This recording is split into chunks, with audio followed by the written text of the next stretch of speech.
अदालतें वही फैसला कर सकती हैं, उसी मटेरियल पर फैसला कर सकती हैं जो उनके सामने बतौर साक्ष्य प्रस्तुत किया जाता है। अभियोजन का दायित्व है कि अदालत के सामने उस अपराध से संबंधित सभी तथ्यों को प्रस्तुत करें, फिर अदालत उसका मूल्यांकन करेगी। संतोष शुक्ला हत्याकांड में सभी गवाह पक्षद्रोही हो गए थे। वहाँ अब समस्या क्या फंसी, उस मुकदमे में गलती हुई है, वो ये हुई है उन पक्षद्रोही साक्ष्यों से कायदे के साथ जिरह नहीं की गई जो की जानी चाहिए थी। वहाँ पर वो जज साहब भी दोषी हैं।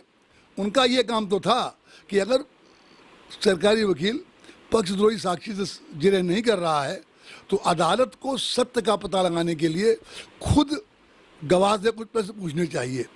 इसका प्रोविजन एविडेंस एक्ट में है, ये पूछ सकते हैं।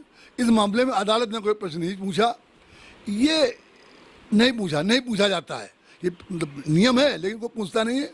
ये चलता हुआ व्यवस्था हो गई है, ये बड़ा घातक है।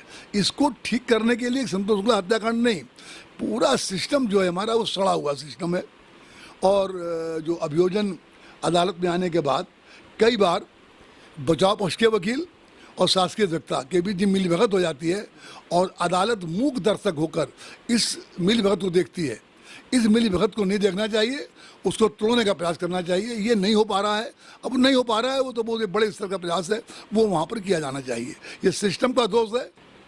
लेकिन मैं हॉस्टाइल विटनेस हो जाने के बावजूद अदालतों में सजा होती है। अब याद कीजिए एक केस अशोकनगर में एक छात्र नेता का मर्डर हुआ, चक्र चौधरी का मर्डर हुआ था। उसमें उस इलाके के वो दबंग लोग मुलजिम थे। उस केस में अदालत ने आदेश किया था, उनको मुलजिमों को फांसी दी का आदेश किया था और आदेश में लिखा था कि ये जो आईओ थे उनको अब दोबारा कभी विवेचक न बनाया जाए, मतलब अब उन्हें कभी इंस्पेक्टर का चार्ज न दिया जाए। लेकिन हमारी पुलिस ने उस आदेश का पालन नहीं किया। वो बराबर बने रहे विवेचक, इंस्पेक्टर बने रहे और जो उनने उस समय अत्याचार किया था, अन्याय किया था, वो आगे भी करते रहे होंगे। ये अदालत का आदेश है।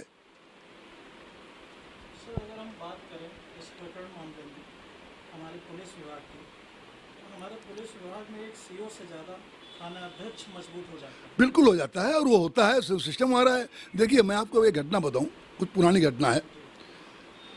ये जो राज्यसभा सदस्य रहे हैं राजू शुक्ला, केंद्रीय मंत्री भी रहे हैं, पहले पत्रकार हुआ करते थे।